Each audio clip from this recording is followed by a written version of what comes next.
Bueno, pues como os adelantábamos, ya tenemos con nosotros a Carolina Jiménez. Vamos a echar un rato con ella y que nos cuente un poco. Muchos la conoceréis, para los que no, es una personita que lleva ya muchos años dedicándose al tema de los VFX y yo creo que va a ser mejor que nos vaya contando ella un poco cómo acabó aquí y qué es lo que hace exactamente. Entonces, Carolina, primero de todo, bienvenida. Muchísimas gracias por concedernos este tiempo y por unirte a La Hora Friki. De verdad que nos hace mucha ilusión tenerte aquí. ¿Estás de broma? Esto mola mucho, me hace mucha ilusión. Muchas gracias a todos por invitarme y si no os llamo por vuestro nombre correctamente, perdonadme porque me sé los nombres, pero no sé quién es quién todavía en las caras. Podemos hacer una cosa y es levantar la mano y decir nuestro nombre, así como cuando estábamos en el cole, para que nos identifiquen. Entonces, yo soy Borja. Yo soy Gerba. Yo soy Gicé. Yo soy Vito. Y yo soy Cerdé. Y Pepe es el que está al fondo. Friki 3, Friki 4, Friki 5 y Más fácil. Perfecto. Más fácil. Y Pepe es al que no se le ve, ni se le va a ver. No. Bueno, Carolina, primero de todo, vamos a empezar hablando un poco de ti, luego hablaremos más de tu trabajo. Entonces, nos gustaría saber cómo acabas en este mundillo de los VFX. Sabemos que estudias arquitectura. ¿En qué momento se produce ese giro en tu carrera? Pues yo de pequeña quería ser científica. Yo no quería ni ser arquitecto ni trabajar en el cine. Y yo no quería trabajar en el cine porque yo no sabía que se podía trabajar en el cine.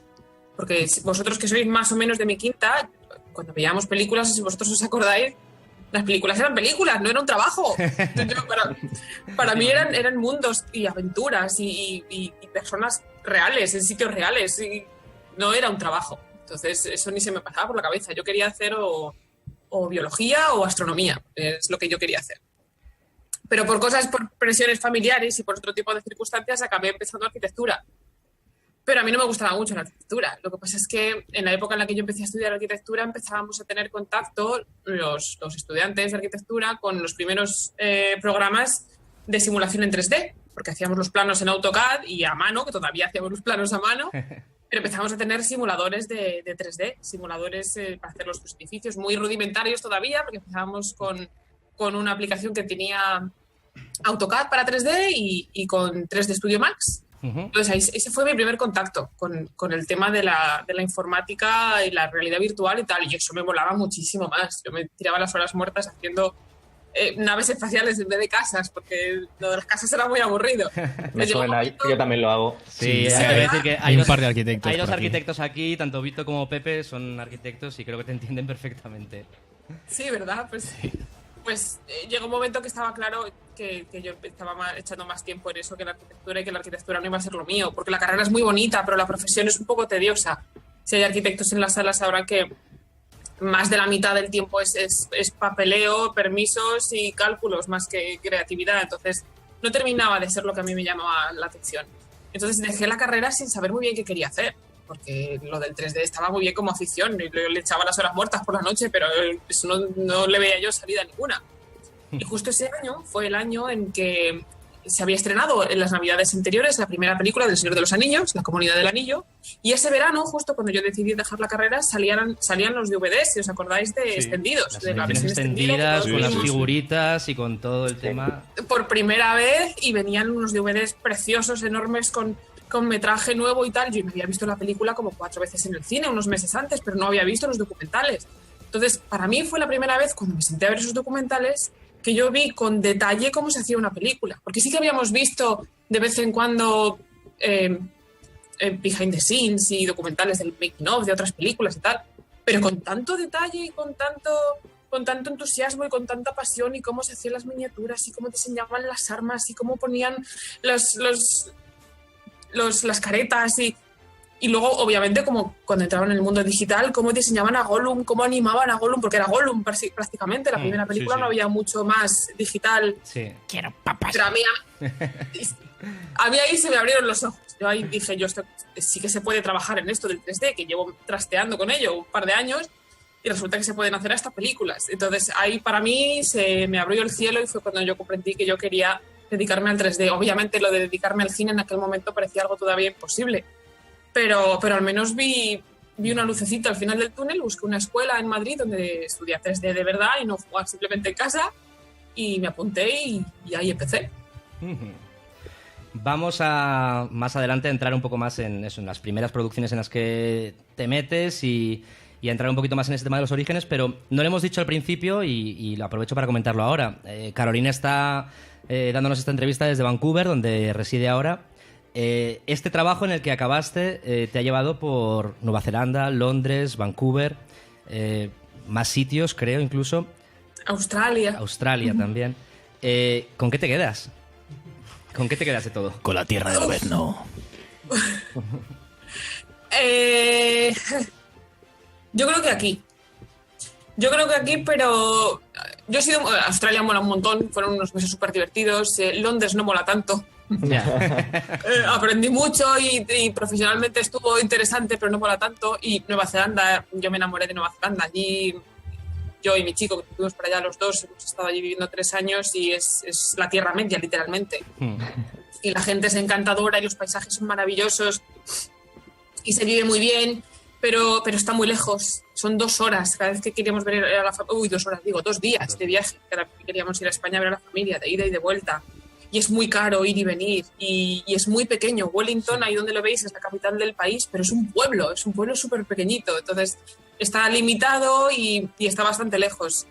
Si la cosa hubiera salido profesionalmente de otra manera, porque Weta nos contrató mucha gente para hacer el Hobbit, que fue por lo que yo estuve allí, y cuando acabamos el Hobbit tuvo que dejar ir a mucha gente, porque había gente de más, por decirlo de alguna manera.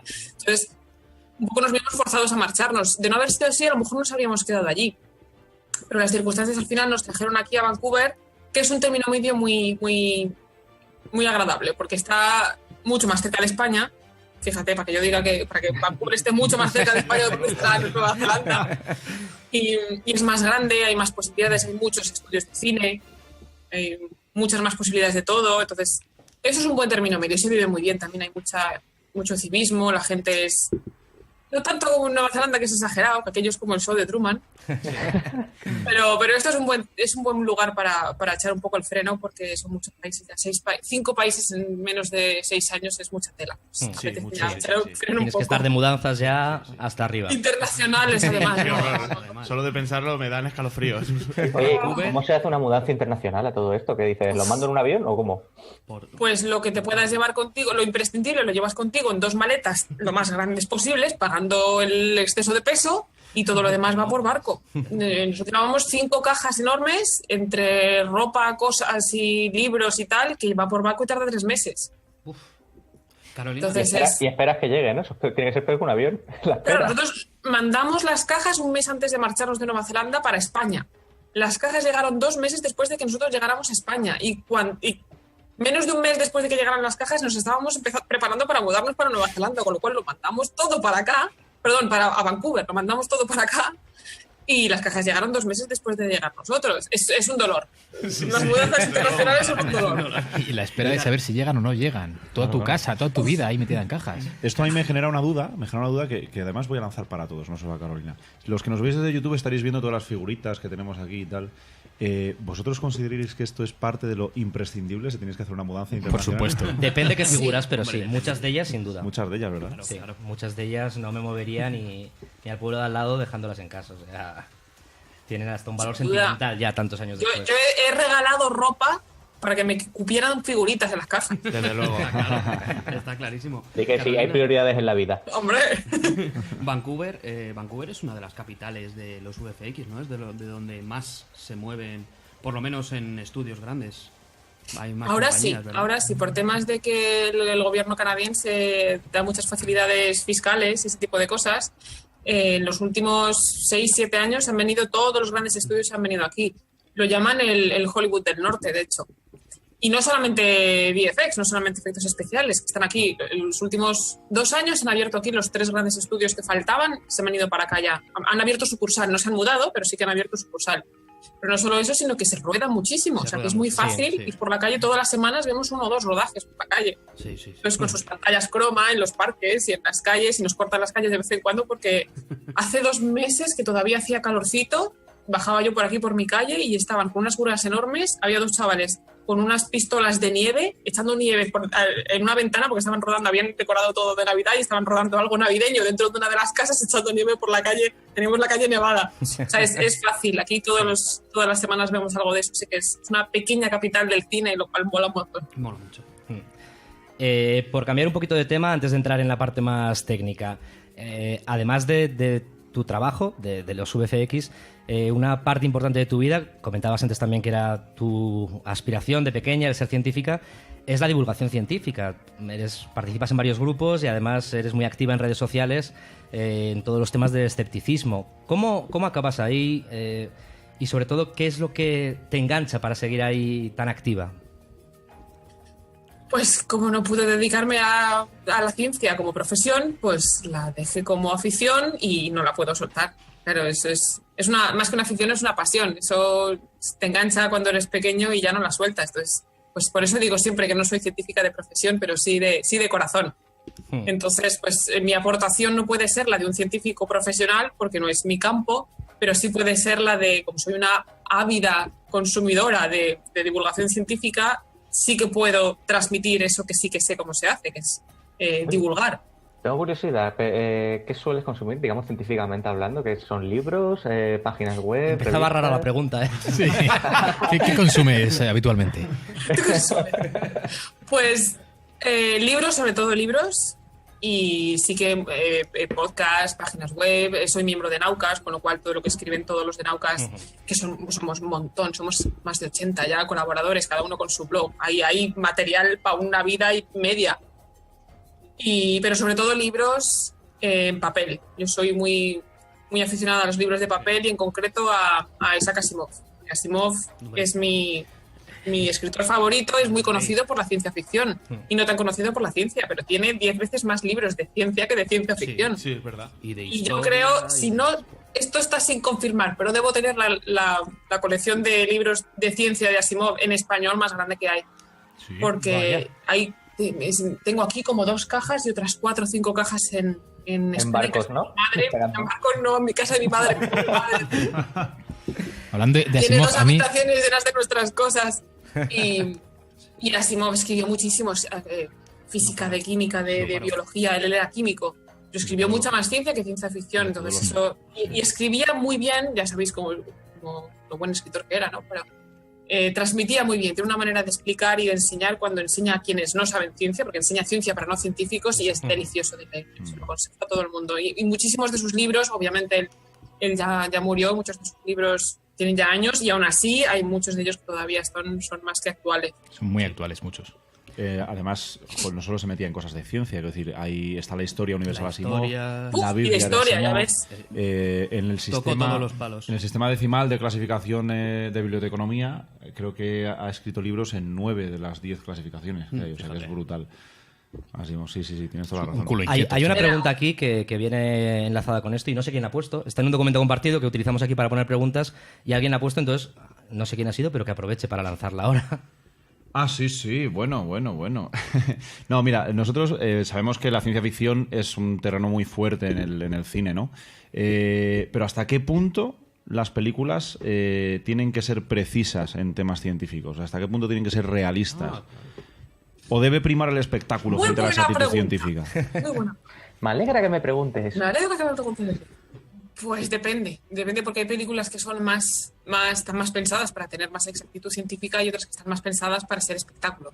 Entonces, todo depende, como digo yo siempre, de cómo se tome en serio a sí misma una película. Entonces, dentro de la ciencia ficción nos caben películas como Independence Day y como Contact. Entonces, Independence Day es mucho más ligera y no se toma a sí misma en serio, ni toma a nadie en serio, claro. porque no se puede. Entonces, a Independence Day le perdono muchas más cosas. No le voy a pedir una exactitud que sí que le puedo pedir a Contact, y además es una de mis películas de ciencia ficción favoritas. Entonces todo depende de cómo de serio se quiera tomar la película a sí misma. Mi problema suele venir cuando una película se toma a sí misma muy en serio, pero no se toma en serio la ciencia en la que se supone que se basa. Entonces ahí me suelen chirriar un poco más las cosas. Pero si todo está equilibrado, pues Pues para eso están las licencias poéticas. Claro. Teníamos claro. una conversación antes de empezar el podcast de hoy, que además ya le hemos repetido muchas veces, y esto es una pregunta flash muy rápida para que nos des simplemente tu opinión. ¿Qué opinas de Gravity? A ese respecto, por supuesto. Pues Gravity es una de esas películas. ¿Tú me has oído hablar de esto en algún momento? ¿Tú No, sabes? lo cierto es que no. Pero da para hablar. ¿no? Da Hay de- debate, parece- hay parece gente que- que... le gusta, hay gente que no, y los que no nos gusta, pues quedamos un poco ahí. No, a mí Gravity me parece que técnicamente está muy bien hecha y me parece que visualmente es muy bonita. ¿Vale? O sea, eso vaya por delante. En temas de historia es cuando ya yo sufrí bastante. Sí. Porque Gravity es de esas películas que se toma a sí misma muy en serio, que pretende ser ciencia ficción dura, digamos dura porque pone así cara de seria cuando habla de ello. Pero luego las leyes básicas de la gravedad en una película llamada Gravity luego no se cumplen. Además, no hace falta ser científico para darse cuenta, porque la gravedad es algo en la que estamos todos muy familiarizados. Sabemos cómo caen las cosas, cómo se mueven las cosas y hemos visto ciencia ficción suficiente como para saber que en gravedad cero, si hay una tensión entre dos objetos en movimiento y tiras de la cuerda que los une, el segundo objeto, por inercia y sin ningún tipo de resistencia, se acerca al primero. Lo cual quiere decir que George Clooney no tenía por qué morir. Efectivamente. No tenía que hablar de él. Tenemos un nuevo DiCaprio aquí. Una nueva tabla y un El nuevo... nuevo padre de Superman. y un nuevo padre de Superman. Muerte innecesaria. 3. Claro, No luego, hacía falta cortar esa cuerda, solo tienes que tirar de él y ya que está. Y no hay totalmente nada más cierto. nada. luego, tirando el mismo hilo, tendríamos películas como Interestelar, en las que hay una exactitud científica muy fuerte durante toda la trama, ¿no? Incluso contactan con Kip Thorne, ¿no? Que es este gran astrofísico, cosmólogo, etcétera, experto en agujeros negros. Y los últimos minutos de la película son una licencia poética muy grande. Que el amor ¿No? es más fuerte que la gravedad. Íbamos bien, íbamos muy Íbamos bien hasta la librería esa. Pero que de alguna manera se Películas justifica. respetábamos ¿no? las leyes de la física. Yo en estos casos no sé muy bien por qué, porque a ver si hay que tener en cuenta que una película es muy fácil de... Bueno, muy fácil. Es fácil de empezar, es mucho más difícil de acabar. Entonces yo lo achaco a que cómo terminas una película así. Yo no la habría terminado como la terminaron ellos, pero cierto es que es difícil acabar una película como esa. Pero sí, no hacía falta meternos en el amor, íbamos muy bien. Y por seguir con el hilo, una pregunta muy rápida. ¿Has visto The Arrival? Sin spoilear, si la has visto. No, No la has llevo visto una aún. semana recibiendo cosas, mensajes de gente diciéndome que tengo que verla. Esta semana, lo prometo. Venga, hablaremos de ella más Hablaremos. adelante. Por aquí Exactamente. solamente la ha visto Vito también, así que Sí, estamos sí. a la espera de... Hoy tiene vetado hablar mucho de ella, Sí. que no Sí, queremos no, ni spoilers. mucho ni poco, no queremos saber nada. Bueno, vamos a pasar Lo a que temas... sí que he visto, Podría ser y un- a lo mejor podemos comentarlos, por lo menos me dais vuestra opinión, es Black Mirror. Me he terminado ya la tercera temporada. Y Yo he visto Pues- capítulos sueltos. Pues mira, yo tenía pensado hablar de ello en el siguiente bloque de series, pero podemos comentarla ahora porque... Perfectamente. Estupendo. Yo me acabo de terminar también la tercera temporada ahora y el otro día comentábamos porque Gise recomendaba mucho a nosotros y a los que nos escuchaban el capítulo 4, San Junípero, que yo vi con mucha Todavía no ilusión lo he y visto, muchas Alex. expectativas y pues voy a decir que me defraudó un poquito. ¿Qué tal? a mí me pasó un poco igual y yo creo que fue por las expectativas. Es Porque probable. todo el mundo hablaba de él y todo el mundo decía Claro. que era el mejor, todo el mundo lo recomendaba y lo vi como diciendo, verás. Y no está mal, pero no me parece el mejor de la temporada. A mí tampoco. Yo creo que hay por lo menos, para mi gusto, 2 capítulos en la temporada que están por encima de San Junípero. Sin, No sé- sin querer spoilear ni nada, lo que sí que es verdad es que es el más bonito, es el más agradable, porque todos los demás tienen un punto amargo, tela marinera, y este es el que te deja con... o sea, es el que te deja con mejor sabor de bocas. Sí, es verdad. A mí me ha Pero parecido no es el mejor. en general la temporada un poco más irregular que las anteriores. Es cierto que también son 6 capítulos en vez de los 3 o 4 con que especiales tenían, sí. que tenían las temporadas anteriores. Pero me ha parecido un poco más irregular. Había capítulos que me han gustado y capítulos que me han parecido un poco más flojos, un poco más casi de relleno. No sé si el resto no hemos vuelto a comentar. No la he continuado. tampoco. Estoy en los 2 primeros de la cuarta. Hay que seguirla en orden, no tiene por qué, ¿verdad? No, pero son episodios. No, claro, yo por no lo he eso, seguido en pero- orden. Exacto, yo he visto capítulos sueltos también. Sí, no pasa nada. Bueno, vamos a pasar, si os parece, a Algo más. algo más técnico, Técnico, más lo que realmente es tu trabajo. Eso es. Entonces, Alberto, yo creo que tenía unas cuantas preguntas ahí pensadas. Lo primero trabajas en layout, ¿verdad? Y Sí. para los profanos, ¿qué es el layout? Porque a veces hay compañías que también tienen layout, pero en animática, en las previs, ¿verdad? Pero tú lo que haces es otra cosa. a ver, es que esto ni yo lo entendía cuando empecé yo en esto. Para entender lo que es el layout hay que comprender un poco cómo funciona el pipeline de una producción de VFX. Creo que hay un experto en la mesa, no sé, levante la mano. Yo. Entonces, el pipeline se llama pipeline porque es literalmente línea de tuberías. Ujú, Es sí, el lo flujo que de significa, trabajo. en el que es el proceso de trabajo para hacer una película. Entonces, los materiales entran por un extremo, van pasando por los diferentes departamentos y el producto final, que es la película, sale por el otro extremo. Por eso se llama así. Entonces, no es lo mismo el layout en animación que en VFX, por ejemplo. En animación sí que es más el previs. En animación funciona el previs, que no es más que un storyboard animado. Exacto. Es una referencia visual animada, muy rudimentariamente, que le da a los artistas, a los animadores, normalmente, porque en animación hay animadores, texturizadores y tipo de cosas que vienen después, les da una referencia visual sobre qué es lo que tienen que hacer.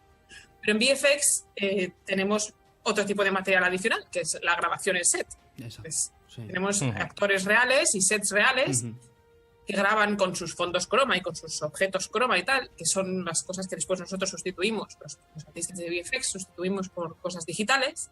Entonces, el pipeline es un poco diferente por ese motivo. Entonces, a nosotros nos llegan, por el principio del pipeline, nos llegan las cámaras reales, lo que han grabado las cámaras reales, que es lo que llamamos el plate de rodaje, y el departamento de tracking genera cámaras y personajes digitales basándose en las cámaras y en los personajes reales del set.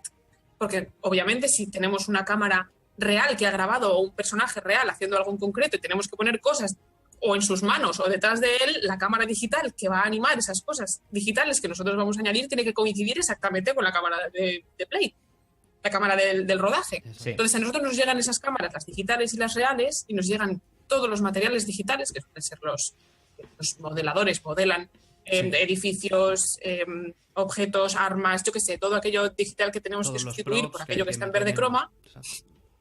Y en layout, que somos los que estamos más o menos en medio de la tubería del pipeline, somos los que lo ponemos todo en orden. Montáis todo Cogemos el las layout. cámaras, las hacemos coincidir, cogemos la imagen real si la hay, que hay veces que el plano es totalmente digital, cada vez más. Y entonces, si no tenemos plano digital, pues entonces alegría, porque eso es mucho más divertido, porque podemos mover la cámara como nosotros queramos y montar el plano como queramos, pero si no, pues es colocarlo todo en su sitio y que tenga el plano, tenga la duración y tenga el aspecto y tenga la composición requerida por el director para la película. Entonces es un departamento interesante porque hacemos un poquito de todo. Tenemos que animar cámara, tenemos que animar personajes, Os a veces llegan- tenemos incluso que modelar un poco. Claro, os llega material Y- de casi todo el mundo. Y lo montáis todo y hacéis hacéis el escenario, montáis las cámaras y entonces luego ya empezarían otros procesos, pero a vosotros os llega prácticamente de todos lados. Nos llega sobre todo de animación, Animación, de nos llega modelado. gran parte, nos llega de modelado, nos llega de set. Sí. Y luego detrás de nosotros vienen normalmente Ya, retoques de shading. animación y luego textura, iluminación, sonido, montaje, bla, bla, bla. Claro. Pero el aspecto final del plano, Sí. en cuanto a composición y duración y movimiento de cámara y eso lo damos nosotros. Entonces es muy divertido porque es lo más parecido a llevar una cámara al hombro y filmar desde el asiento de tu ordenador. Pero entonces esa es la parte más cinematográfica del proceso Eso iba a decir, digital. tiene pinta de ser estresante, pero tiene que ser divertido. O sea, me estás dando una envidia. Según me estás contando todo esto, Sí, sí, total. Es divertido y estresante, pues no más que cualquier otro departamento. De hecho, los más estresantes departamentos son los que van al final de la tubería, Sí. porque son los que Son los siempre que- van sin claro, tiempo. sí. exactamente. Nunca vamos en fecha, siempre vamos tarde. Entonces, los retrasos de todos los departamentos se van acumulando y a los pobres de compo, que A son los los de que van al compo, final, claro. son los que tienen que echar luego horas y noches y de todo porque no tienen tiempo para acabar. Entonces, los estresantes son los del final. Nosotros estamos en medio y vamos bien. Se puede experimentar un poquito con las cámaras, sobre todo. ¿Verdad? Los Sí. directores, pues les gusta. Tenemos aquí una pregunta que no la había visto, que dice, ¿qué programas soléis usar? Pero yo lo quiero extender un poco. ¿Es importante la herramienta o es más importante el conocimiento sobre este pipeline, sobre este proceso y qué viene antes y qué viene después? Yo creo que ambas cosas son importantes, casi más la herramienta, porque muchas veces el pipeline te lo cambian No drásticamente, pero sí en cosas importantes cuando cambias de producción o cuando cambias de empresa. El pipeline de según qué empresas puede ser diferente. Entonces, conociendo tu herramienta y conociendo más o menos las bases de la narración cinematográfica y de la composición visual, este tipo de cosas, pues no tardas mucho en adaptarte a un nuevo pipeline cuando te toca, que te suele tocar cuando cambias de empresa, cuando cambias de película. Entonces, usamos Maya principalmente, al menos en layout. Cada departamento muchas veces tiene su propio software, pero nosotros en concreto en layout usamos Maya, 99% del tiempo, Sí, es el más extendido. ¿verdad? Sí. y es el que toca. Hay una pregunta aquí que yo creo que la puso Alberto también, entonces si quieres aprovecha, sobre cómo nos pueden ayudar el layout. Claro, es Sí. que esta pregunta iba... la puse hablando del layout en lo que es la animática. Ajá. Pero bueno, hablaba sobre todo de cómo el layout en animática, las animáticas, pueden ayudar a producciones de bajo presupuesto para a la hora de ir probando cámaras, de ir probando movimientos, que la verdad es que últimamente lo he visto mucho, he visto hasta un montón de cortos que no tienen nada de efectos visuales, pero sí que utilizan una animática para la hora de prepararse una especie de guión técnico mucho más elaborado. Iba en referente a esto, a este layout. Carolina trabaja justo en el layout conocido en efectos visuales, pero después. O sea, no es la animática. Y es que a veces se confunden un poco los temas, pero sí. Es un tema interesante. Nosotros lo llamamos previs, Las a la previs, animática que exacto. hacen en 3D, nosotros la llamamos previs, y no la hacemos nosotros. Hay estudios, hay empresas que se dedican solamente a hacer previs. Solamente a hacer Entonces, a nosotros nos llega el previs, que es el storyboard animado, que es el que nos sirve a nosotros de base, porque vienen a ser las indicaciones animadas del director directamente. He visto, Entonces he visto en Previs, hay unas cosas alucinantes, perdona. He visto unas cámaras que lo que están haciendo es unas cámaras digitales totalmente, pero los operadores las tienen y las manejan como cámaras reales para poder hacer cámaras virtuales totalmente Anda. realistas. Ajá. Entonces ellos lo que están viendo es una pantalla, pero en realidad pues tienen un aparato Un de rig un completo, rig claro, con completo. una cámara. Ajá. Y sí, yo he visto unas previs ahí bastante interesantes. sí, porque muchas veces el director es el que tiene, obviamente, que dar las indicaciones del previs, y al director no le vas a poner a manejar Maya. No, Al director claro, le tienes que dar por una cámara en la supuesto. mano. Hombre, los hay que sí que saben manejar, tipo yo, que lo sabrá que sí, pero lo suyo para un director es coger una cámara y buscar el plano. Entonces, pues sí, ahora ya hay realidad virtual y se lo pasan pipa ahí, pero parece que están haciendo videojuegos, jugando a videojuegos, Sí. en vez de hacer películas. Contaba, ¿cómo se llama este director de las películas de Mortal y Filemón? Javier Fesser. Fesser. Fesser. Contaba Fesser cuando estaban haciendo la película de Mortal y Filemón de aquí de Ilion, que le había alucinado el tema de toda la parte de Previs porque le ahorraba un montón de tiempo en rodaje y pensaba usarlo después en producciones que no fuesen incluso de efectos, para planificar imágenes, para planificar planos, estaba muy ilusionado con eso, me acuerdo. Ya que has comentado un director nacional, Carolina, tu primer trabajo en cine fue en Planet 51, en Ilion, precisamente, que comentaba Alberto.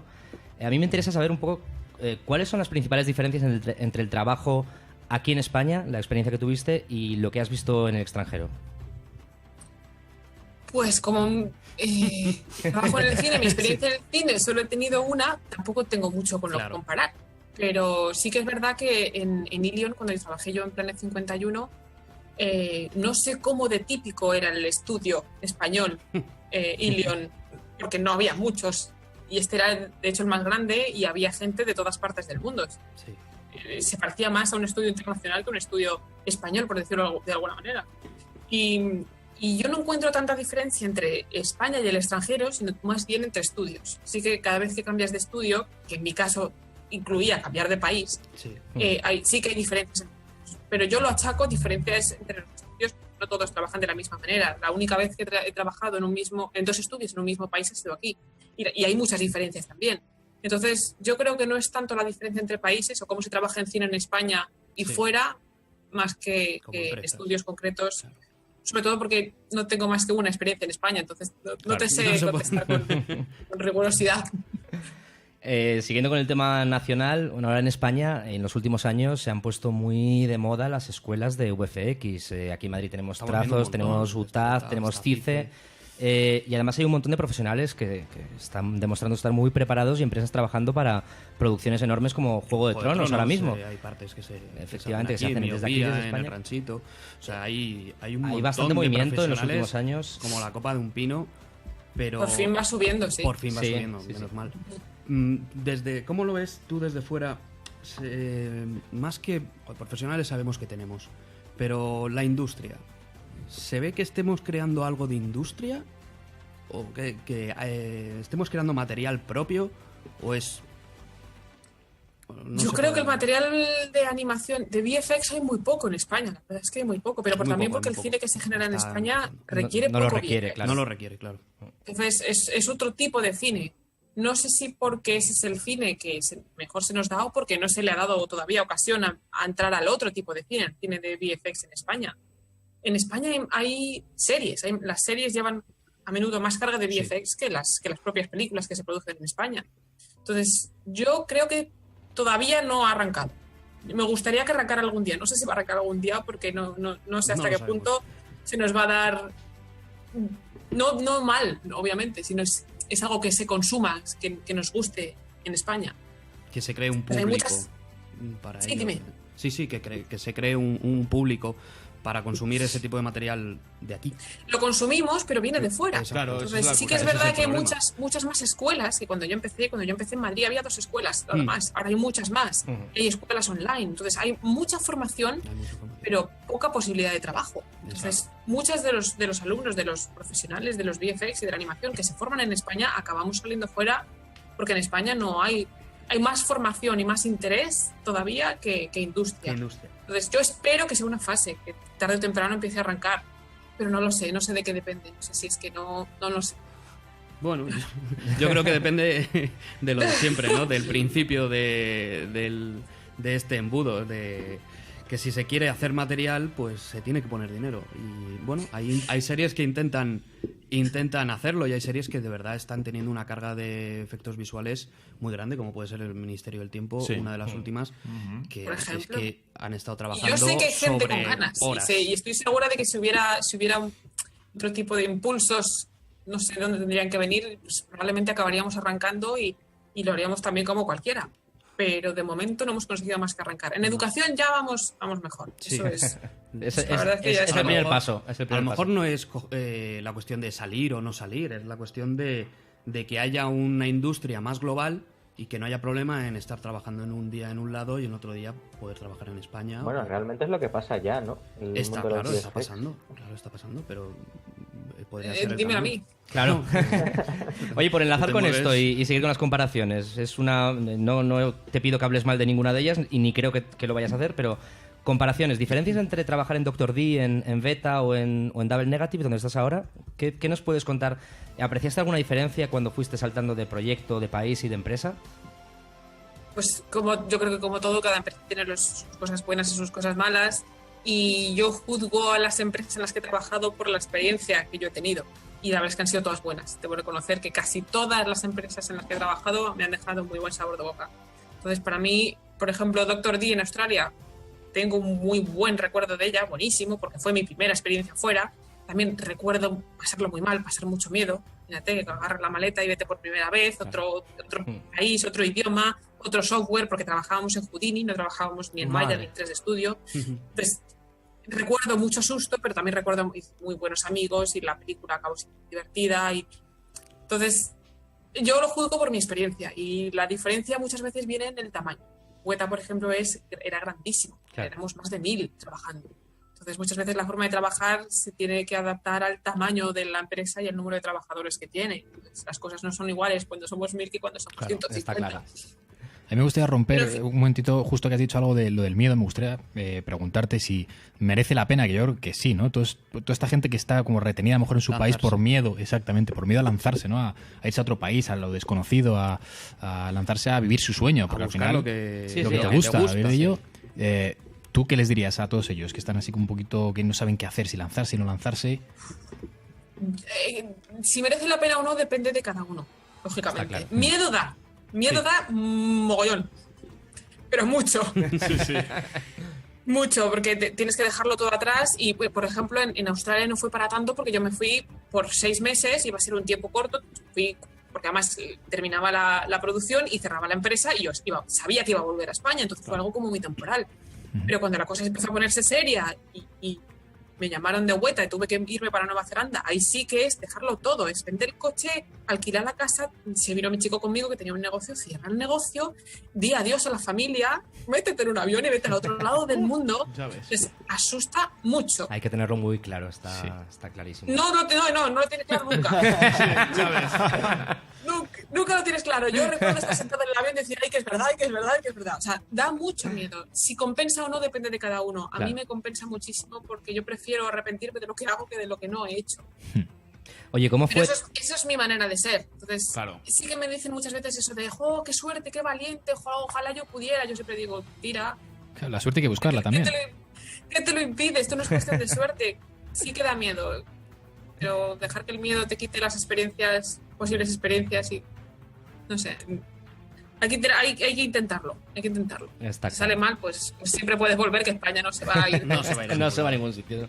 Oye, ¿cómo fue trabajar con el auténtico genio de George Miller? ¿Cómo quiero ese hombre?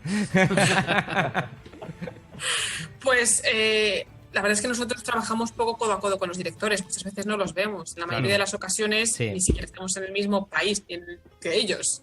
Sobre todo porque nuestro trabajo empieza, al menos en VFX, empieza después de los rodajes, con lo cual cuando nosotros empezamos a trabajar en los VFX de una película, están. el director en cuestión está en otra ya, rodando. Claro.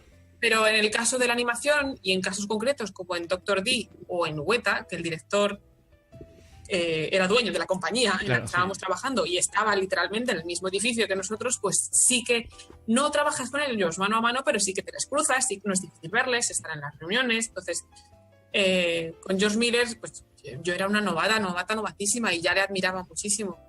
El aceite de Lorenzo, por ejemplo, Aceite de la Vida, es una de mis películas favoritas. No vamos a hablar de Mad Max. Sí, sí. Este hombre me parece lo más versátil que existe.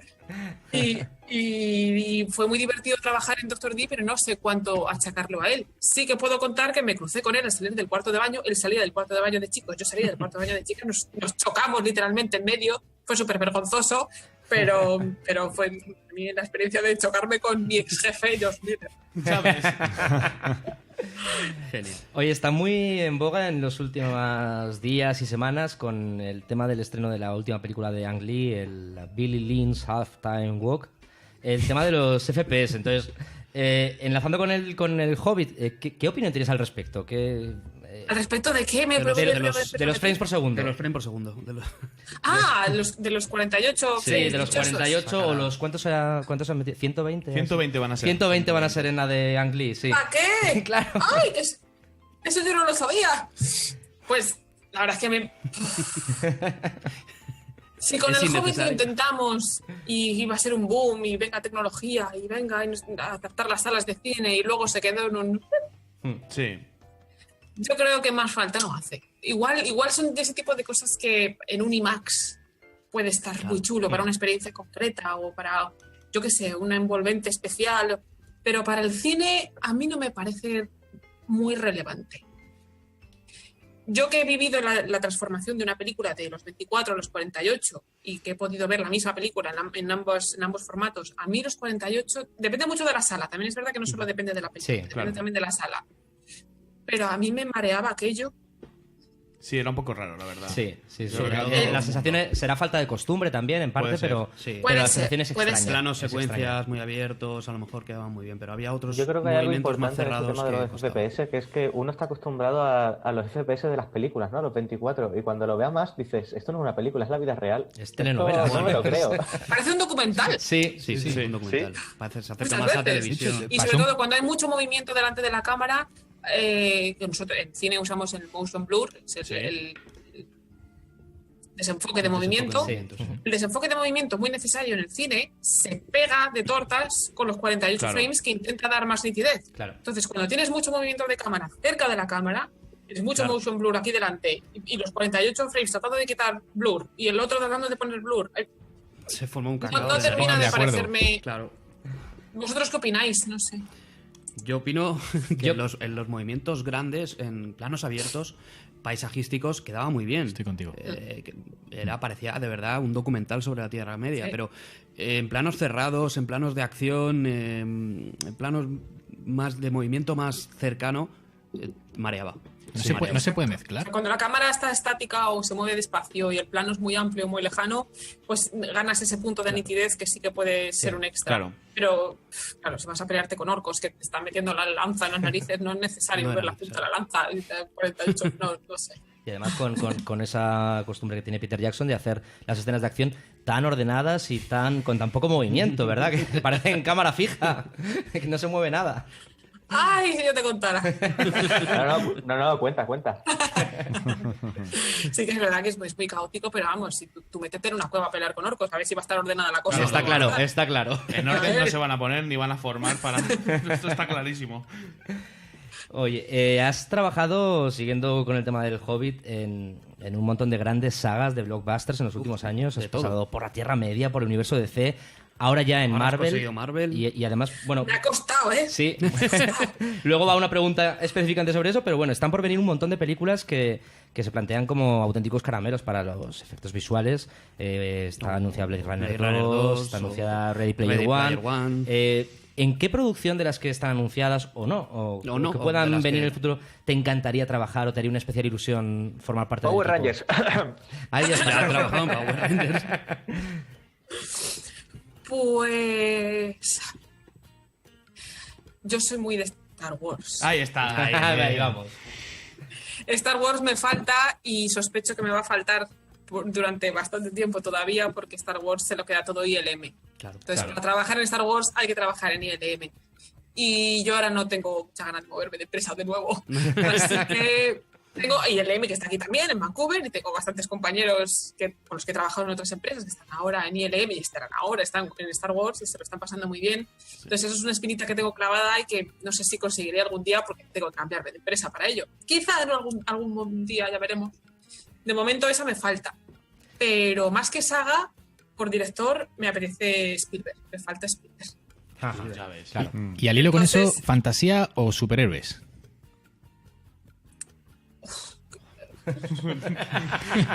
A mí también me ha roto un poquito. Sí. Yo no sabría contestar Más tampoco. fácil, ¿fantasía, superhéroes o ciencia ficción? Pero si es lo mismo. Pero vamos a ver. Claro, ciencia ficción Vamos yo a lo ver. considero futurista, espacio, naves espaciales. Vale, sí, no es lo mismo. Yo soy de superhéroes, yo lo tengo claro. Si es para trabajar, yo quiero una de cada. Y que se vayan alternando. No quiero estar siempre en lo mismo. Entonces, después de una de superhéroes me apetece una del espacio. Después del espacio, que ya me he cansado de naves espaciales, que es un coñazo animar ahí arriba en el espacio exterior, sin gravedad. Me apetece una de hadas y de... tal. Y Fantasía. después de esa, pues una de terror, de zombies. Es decir, en cuanto a trabajo, me gusta que no haya monotonía. Pues es Spielberg el que se va a ocupar, la que decía De Spielberg, Ready Player One. De Ready Player One, Sí, efectivamente. Sí. No sé si nos tocará a nosotros o no. Ahí estoy. A ver si cuela.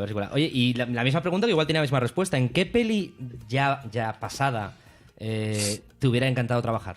Oh. Igual la respuesta es la misma, pero...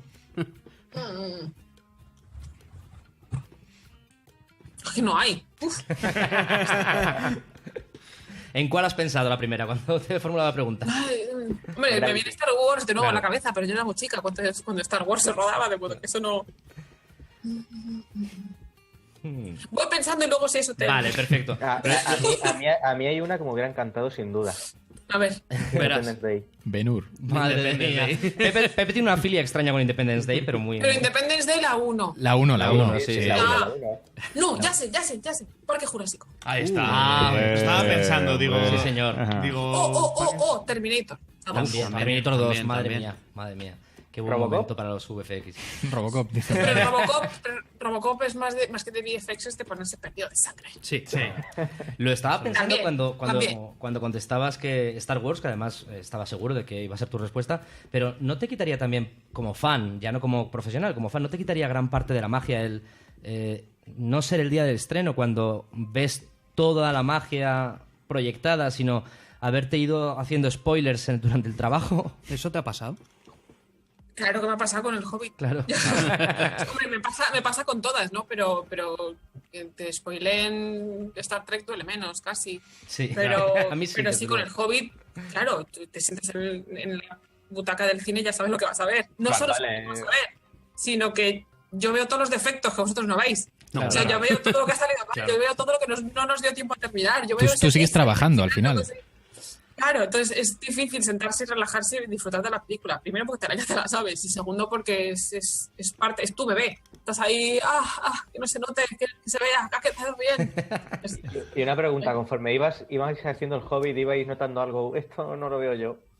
Esto no va a ser como el Señor de los Anillos. Esto el anillo no lo veo yo, ¿eh? Sí, Todo el mundo tiene una opinión. un poco. Tuve esa primera sensación cuando nos comunicaron que en vez de 2 películas se van a ser 3. Sí, Ahí ya. fue cuando dije, no, ¿por qué? No es tan largo el libro, no da para tanto. Por una parte me alegré porque era un año más de trabajo, Claro, lógicamente. Eso siempre Estupendo. alegra. Y hubo una parte de mí que gritaba dentro de mi cabeza diciendo, eso es justo lo que decíamos que queríamos que se hiciera y se está haciendo. Pero no tuve la sensación de... Hombre, sabíamos que no iba a ser como El Señor de los Anillos, o sea que no, Claro. como no lo esperábamos del todo, tampoco hubo esa decepción. Esa decepción sí que la tuve con Prometheus. Fíjate. Ya. Soy muy fan de la saga de Alien, soy muy fan de Ridley Scott. Me dijeron que iba a empezar a trabajar en Prometheus, que era la precuela de Alien. Yo estaba loca de contenta y cuando empecé a ver los primeros previews dije, ¿qué niños es esto? Espero que no vayan por donde creo que están yendo. Y fueron. Sí, sí, Bueno, nos pasó un poco Sí, a sí, todos. yo creo que fue bastante generalizado. ¿Has visto el tráiler de Covenant? No, No. Yo tampoco, pero me pretendía que me contaras tú qué te había parecido porque he leído ayer, creo, que ya había salido el primer tráiler. Yo no lo he visto el primer tampoco. teaser, y Ninguno lo hemos podido no lo hemos visto he todavía. visto el cartel. Ya está. Ya. Y Pues- no cuenta mucho tampoco. Yo, Borja, antes de que se vaya, que hemos estado hablando del Señor de los Anillos y el Hobbit, me gustaría que preguntarais un poco sobre Legolas. ¿Qué le pasa a ese hombre en la cara que siempre parece de con los mentira? caballos. No, yo esto, más, No. que, Es más, una más- cosa y- más que la cara... Y esto- con no, el la- surf. esto- Y con el surf. ¿Qué le pasa a este hombre con el surf? Sé que no tiene nada que ver con tu trabajo y precisamente por eso hacemos la pregunta, pero ¿por qué Legolas en 2000... ¿En qué año se estrenó la primera parte del Hobbit? ¿2014? ¿2013? 2012 creo 12 que fue. creo. 2012. ¿Por qué Legolas, 11 años después de la Comunidad del Anillo, sigue pareciendo de plastilina? No lo entiendo. Ha evolucionado lo suficiente el 3D como para que cuando los elfos resbalan por las ramas no parezcan lo que son, 3D. O sea, Movimientos difíciles de animar. sí. ¿Cómo contesto yo esas preguntas? No lo sé, no sé ni por qué te la he hecho, pero me ha Piensa que picado tu jefe no bicho. hablaba en español. O sea, ¿existe o 12 no? años pasaron para el pobre Legolas y como sabes tú que los elfos no envejecen, creo que es que involucionan o algo así. No sé. Sí, yo llego a preguntar si seguía siendo Orlando Bloom, el elfo, en la segunda. O sea que Era su hermano mayor. es su hermano mayor. Sí. Bueno, vamos a Es de ver las cosas que más cantan, sí que es verdad que más pegan. En las Sí. primeras no, ¿eh? Yo las primeras no sí, me... cuando baja... pero se entiende, quiero Se decir. entiende, en pero el año 2001 se exactamente. entiende. Cuando baja resbalando del Mumakil... Eso es. Hay, hay era movimientos un títere. difíciles de animar, hay movimientos difíciles de coger los movimientos y Pero ahí no plasmarlos sé, bien. no cantaba tanto. Pero- Ahora, años después, como ya han pasado tantos años, que se sigan viendo esas cosas que chocan tanto visualmente, sí que... Pero yo creo que es que después de 12 años no solamente necesitábamos un Legolas digital para que el Legolas digital hiciera lo que no podía hacer el Legolas real, Claro. sino que teníamos que rejuvenecer a un envejecido Legolas. Claro. Bueno, yo he visto... Porque Elijah Wood, no sé con quién ha hecho un pacto, pero no envejece Sí, nunca. desde luego. pero lleva igual Legolas es espectacular. sí Sí, pero- que envejece. Lleva igual las de Deep Impact. lleva Empalmando igual. con Terminator, que habéis hablado antes de él, hay una... Y sale Schwarzenegger súper joven y está bastante bien logrado. En la última de... La última. Hombre, Sale Es de ahí- cartón piedra, visto. Bueno, Da igual, está bien, pero, está bien. pero está mejor que Legolas, joder. Sí. Está mejor- es que es complicado. Porque con complicado. las escenas de Legolas, muchas veces lo que se hacía es. Se monta por partes. Entonces, Schwarzenegger era digital todo entero. Todo. Él. Legolas era, en la mayoría de los planos, era solo la cara digital. Entonces, tienes que integrar a un Legolas pegando saltos en un estudio en croma. Claro. Con un río y unos enanos filmados, vete tú a saber dónde, y pega encima después la Ya. cara digital. Entonces, para el puzzle que es, tan mal no está, si lo piensas. No, desde luego. Pero sí, canta. Sí. Bueno, vamos a saltar al presente y un poco al futuro. Ahora estás con Guardianes de la Galaxia 2, con Power Rangers y con la Liga de la Justicia. Toma Vamos, ya. o sea, todo lo que. Ni, nos ni hace- más ni menos. Casi lo que nada. nos define a nosotros, Casi, prácticamente. casi nada. ¿Qué supuso, primero de todo, qué supuso para ti conseguir entrar en una producción Marvel? Por fin. Ya estaba, se oían rumores, además, yo tenía ya en el departamento de animación, ya había gente con guardianes y ya se oía tal y cual que va a venir, no sé qué, los primeros planos, yo estaba ya. Ya cuando me dijo mi supervisor, oye, que te vamos a pasar a guardianes. Si no te importa empezar con uno de los primeros planos, yo trae aquí los planos. Me lo llevo para casa. Al fin, me costaba. Llevaba ya 2 de DC y como yo soy más de Marvel que de DC. Claro. Sí, te iba a preguntar y me la estás adelantado.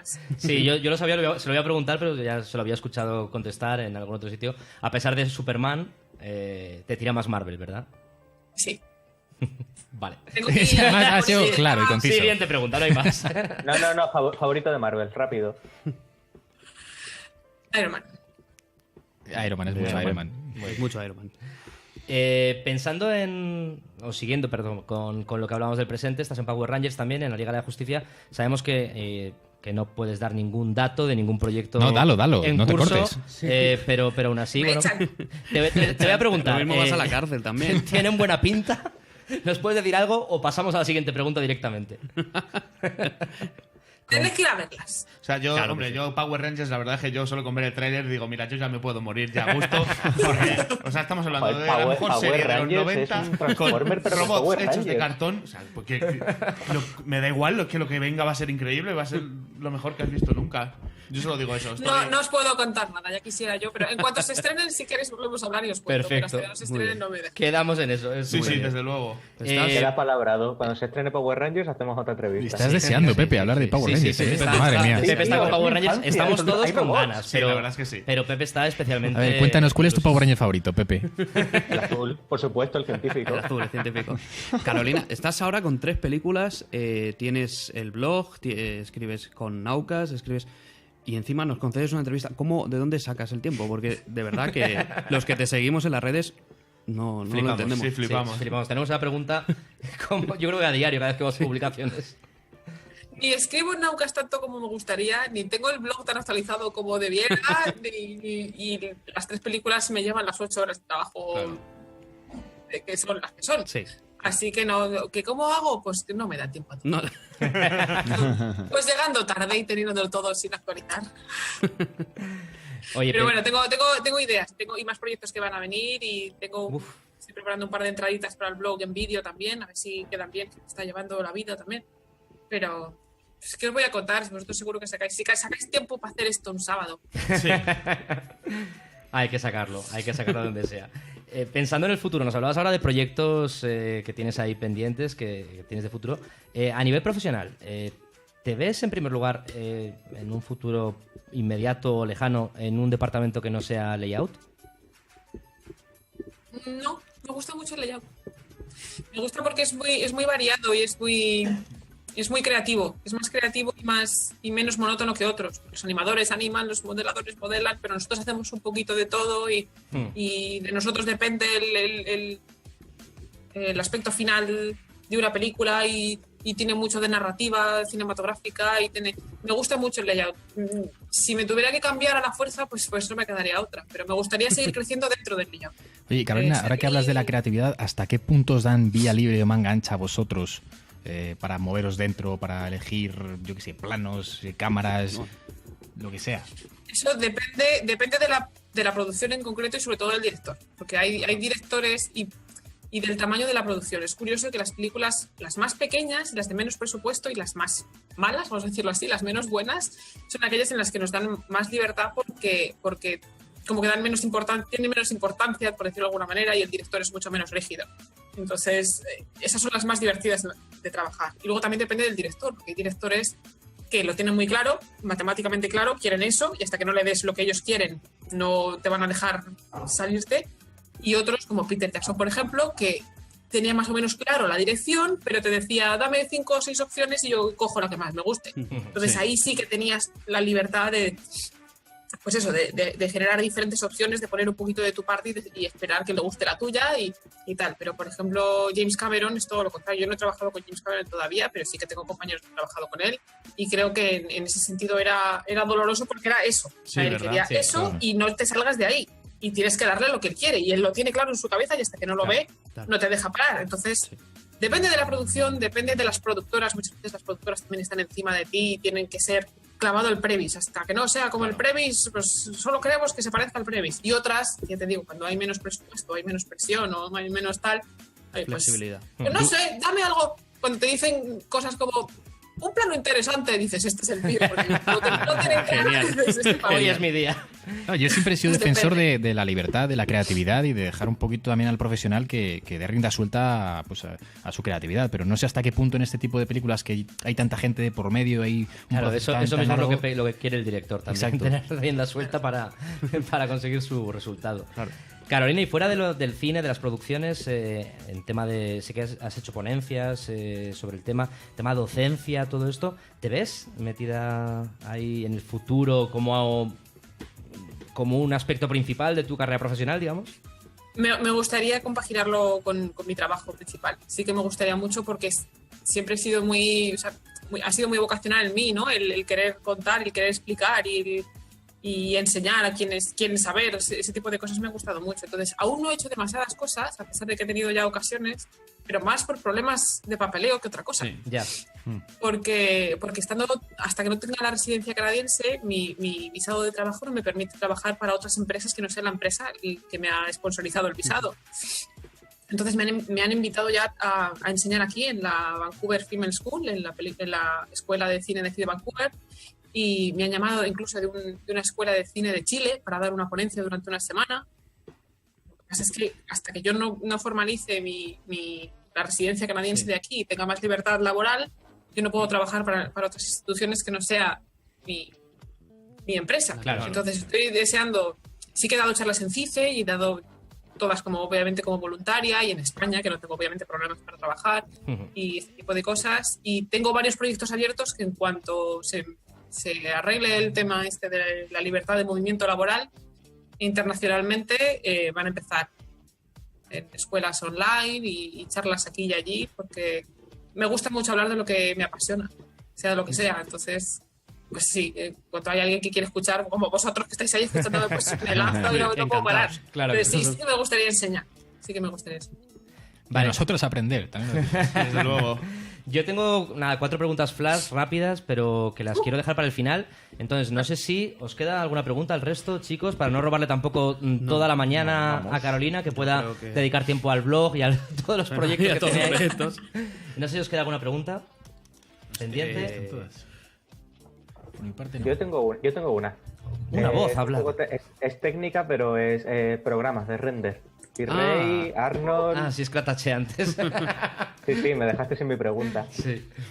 Motores Me de acuerdo. render. Pues yo es que ya no renderizo. No, Claro, Ya, yo la taché por eso. Yo la última vez que tuve que renderizar aquí en casa, cuando hacía trabajos de freelance en casa, que tenía un ordenador que lo podía hacer todo en casa, yo tenía VRAI, pero con Max. ostras. Ya no tengo ni Max. Entonces nosotros en Layout no renderizamos. Sí que es cierto que cada empresa tiene normalmente su propio motor de render. Incluso cuando se usan motores de render externos, se adaptan a las necesidades de cada estudio.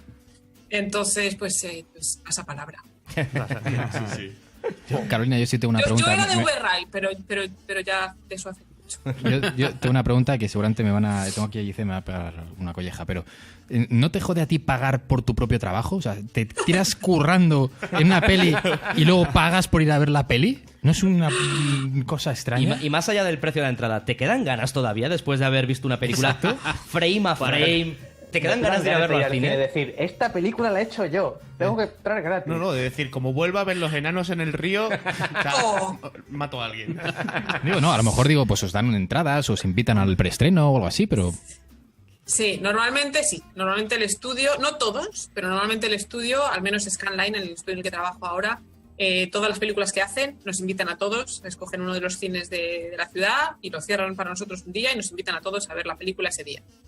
En Weta igual. Weta obviamente teníamos sus propios screenings y nos invitaban a ver la película. No pasa siempre, pero suele pasar. Lo que sí que suelo hacer después, si tengo ocasión, es coger a la familia, irme con la familia a ver la película todos juntos, aplaudir cuando salen los créditos. Mi madre sigue haciendo el vídeo de Mamá, que ese se muere pizarra del es mío. orgullo. Y no, la verdad es que cuando sale mi película me divierto mucho viéndola porque estás deseando ver cómo ha quedado. Claro. Pensar de que más o menos sabes cómo quedaba, pero no tienes una visión global hasta que no la ves entera. Me imagino a toda la familia de Carolina ahí y la gente diciendo, hay una escena extra después de la peli, pero no, están viendo los créditos pasar. Pero iba a decir, No, la de la limpieza siempre nos mira con Yo iba a decir que Pero- nos pasa lo mismo con el podcast. O sea, esto seguramente mañana ya estamos en plan, Pablo, Borja, pon lo que queremos oírlo. Algo igual. Bueno, para cerrar, preguntas rápidas que además son de estas preguntas Relámpago. putas que a mí no me gusta que me hagan, pero como realmente me interesa mucho tu respuesta, pues te la voy a hacer. Entonces, primero de todo, una película de las que has trabajado que te genere una especial ilusión, con la que te quedes, digamos, tu favorita. El Hobbit. El El Hobbit. Vale. El Hobbit, pero emocional. Claro. Más que de aquí, de aquí. Ya, claro. Perfecto. Y esto, las siguientes preguntas son más bien como recomendaciones para los que nos escuchan. Un cómic, un libro, una película, una serie de televisión y un disco. Ahí lo he dejado. Ahí. Joder. Uno por uno, venga. Uno por empieza. uno. Un cómic. No soy de cómics. Un libro. Un libro. El Señor de los Anillos. Una película. El Hobbit. Dune. Oh, mira. ¡Guau! Muy Qué bien. bueno. Un disco. El Black Album de Metal. ¡Guau! Joder, Muy bien. buena. Pues yo he terminado con las preguntas. Ya está, ya te has quedado a gusto, ya está. Qué momento tan dulce, ¿eh? Sí, sí, nos sí, ha sí, encantado. para terminar mal, quiero decir, para terminar en plan que nos odie un poco. Carolina, de verdad, muchísimas gracias Muchísimas por habernos gracias. concedido Muchas este gracias. tiempo. Gracias. Ha sido un Ha sido placer. un placer. Un Eh, honor y me ha molado mucho. De verdad que nos encantará tenerte aquí siempre que quieras y te tomamos la palabra y la promesa de cuando se vayan estrenando los proyectos y ya puedas Power hablar Rangers. de ellos. Power Rangers, dice Pepe. Y sobre todo también quería decirte que sepas que a partir de ahora vas a tener a estos 5 idiotas aplaudiendo en el cine cada vez que veamos tu nombre en los Nos vamos a créditos. quedar a los créditos, por supuesto. Pero vamos, que lo sepas. De hecho, aplaudimos ya, yo creo. Desde luego, un placer tenerte. Muchísimas gracias, Carolina. Que siga todo genial y vamos hablando.